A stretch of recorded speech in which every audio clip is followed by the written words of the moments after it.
Welcome to week 3 of the A to Z of Pilates and more. And this week we are talking about our core muscles. So this is probably the main thing we think about when we talk about Pilates. We think about it working those core muscles and having a strong core. So what I'm going to talk today about is the different types of core muscles.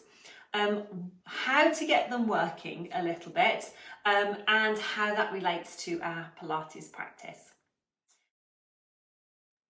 So I'm Zoe, I'm a physiotherapist and Pilates instructor and founder of Pilates Health Online. And Pilates Health Online is all about helping women get back into exercise so that they can do the things that they want to do. So, our core. Now, when we think about our core, or when we think about Pilates, we often think of the terms of pulling in the tummy, or sucking in the tummy, or trying to think of other ways that I've heard it described, but sort of pulling everything in and getting those core muscles working. And whilst, yes, we want to get those core muscles working, we want to get them working in what we call a functional way. We want to get them doing the job that they normally do, rather than trying to perhaps overwork them or to get them working while we're doing an exercise, but we're not getting that carryover into everyday life. So we've actually got different types of core muscles. We've got our deeper core muscles, which sit sort of closer and have attachments to the spine and around our middle, basically. And their job are our stability muscles. They are designed to work for a long time in the background, but just at a low level. So rather than creating power or force, they just work slowly in the background and they help us keep in a good posture. They help stabilize everything. They help to support the skeleton, basically. So when we think about our deeper stabilizing core muscles, we've got our diaphragm at the top, which is our dome-shaped muscle, which flattens to pull the air into the lung and raise into the lungs even, and raises up as we breathe out. So as we breathe in, it flattens, and as we breathe out, it raises up into that dome shape. We've then got our transverse abdominis muscles, which are deep muscles deep down and go around our middle. We've got our multifidus muscles, which attach to our spine, and then underneath we've got our pelvic floor. And those muscles form our stability muscles around our centre. Now, on top of that, we have our bigger muscles, our power muscles, if you like. And they're the ones that sometimes that we think about when we're trying to work our core. So these are perhaps our six-pack muscles, so our rectus abdominis muscle. And we've got our oblique muscles, and then we've got some of the muscles in the spine as well that actually work together as the outer layer, if you like, the more superficial layer, which actually produce movement and produce power. So they work in a different way. So those are the muscles, or particularly the rectus abdominis, is when we're doing sit-ups. Those are the muscles that we need to work. So when we're thinking about, with Pilates, we talk about sort of engaging the core or having that awareness of those core muscles working. We're really talking about those deeper stabilizing muscles and just getting them to work, getting them to sort of just fire in the background to keep us in a good position while we're doing the movements and to control those movements. And it's important that we get them to work in the right way. So, as I say, they're designed to work a little bit in the background, but they're designed to work for a long time. If we get them working by pulling them in and really trying to get them working hard, they're going to get tired very quickly because they're not designed to work in that way. So when we overwork them and we really sort of suck everything in, we're not only usually fixing our diaphragm, because we tend to want to hold our breath a little bit. You know what it's like, you sort of pull in and you want to hold your breath and everything's sort of still. So not only are we sort of fixing our diaphragm, but also we're overworking them, so they're going to get tired. And that is not the function that we want when we're walking around and moving. We want them working in the background. So we need to be careful how we work them, not because we're going to damage them, but because we want to get the most. If we're going to exercise, we want to get the most out of the activity. So I always think about sort of a dial, an imaginary dial, or a volume control on a speaker. And if you think of that volume control going from 0 to 10. Rather than trying to pull everything in and taking that dial right up to that 10 position, what we're actually trying to do is actually get them working in that sort of 2 to 3 range. So it's just that awareness of those muscles working. And I'm going to show you how to do that in another video. I'm just going to talk to you a little bit today about actually what's the point in doing it all. But that's what we were looking for. We're looking for those that gentle drawing in, that gentle connection into the tummy. Our tummy muscles and our pelvic floor will work together.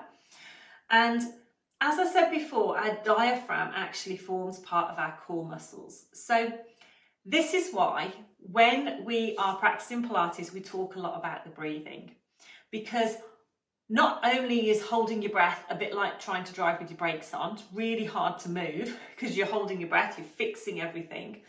But also your core muscles can't work effectively if you are holding your breath because you've splinted your diaphragm. Your diaphragm is still. You're holding everything in and those deeper core muscles can't work as effectively. So it's really important that as you're doing the exercises that you're breathing normally and you're not holding your breath. So that's really sort of how we want to get them working. Now, why do we want to get them working in the first place? Well, sometimes when we have pain or we have an injury, then pain can actually switch these muscles off a little bit. So they don't work as effectively, or they perhaps change the timing of when they fire. So perhaps when I say when they fire, if the brain sends a message to get those muscles working, there might be a slight delay, or the process of that messages coming from the brain is perhaps a little bit slower. And that can be disrupted by an injury or pain. So just retraining these muscles and getting us to move in a good way is really important. Now, yes, getting the core muscles working is important, but that is only one part of Pilates. And I personally think that movement is so important. The way we move, how we get these muscles working in everyday life, in a functional position. So when we're doing our activities of daily life, that's when we need these muscles working, not just when we're down on the mat. So bringing these exercises into different positions, into standing, looking at the way we move and how we move is really important, but also getting these muscles to work automatically. So I always tend to think about when we're starting an exercise, we cue those muscles to work, but then we take our focus to our movement, keeping our body in a good position, the quality of that movement, how our muscles and our joints are working. And those muscles should start to then kick in automatically in the background. And it's really important that we build that strong foundation, get those deeper core muscles working before we take the exercises up to the level where we're working our bigger power muscles like our six pack. Because if we haven't got that stability deeper down, then it's much harder for these muscles to work, because they're going to be working then to try and almost provide a little bit of stability through the spine, and they can't work effectively. So it's all about these muscles working together, doing their own job so that the other one can do their job, if that makes sense. So it's about working the right muscles in the right way at the right time. Now, if you would like to do some exercises to just work out how to get those lower tummy muscles working and to feel that sort of sensation, and do some exercises to try and work on your stability a little bit more, then I have got another video where I teach you how to engage your core, and also just some gentle movements that you can start off with to just build that awareness of your movement. Now, if you're already on my mailing list, you'll get that automatically. It should be in the email where you had this video. If not, if you want to get hold of those videos, just sign up to my newsletter. Should be a link above or below, and I can get that sent straight to you. And if you have any questions about this, then please do let me know. You can always pop a comment below. But really, it's all about getting the right muscles working at the right time, doing the job that they are designed to do. So it's getting those deeper stability muscles working, getting them working automatically when we're moving around and when we're doing our activities of daily life, before we then work on those power muscles, if you like, which is why starting with the basics is so important and then building up gradually. So that was just a little bit about our core muscles. Pilates has so much more to offer than just the core, but I think it is the one thing that we always think about when we think about Pilates. We think about those core muscles.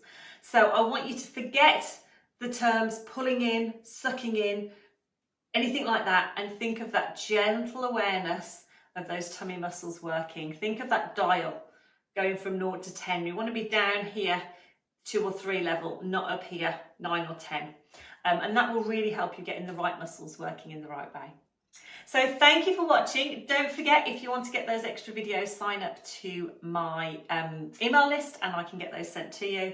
And I will see you next week, where we're going to be talking a little bit more about our daily routine and how to sort of build exercise into our routine and what kind of things we can be doing. So I look forward to seeing you then. Take care, and yeah, I'll see you next week.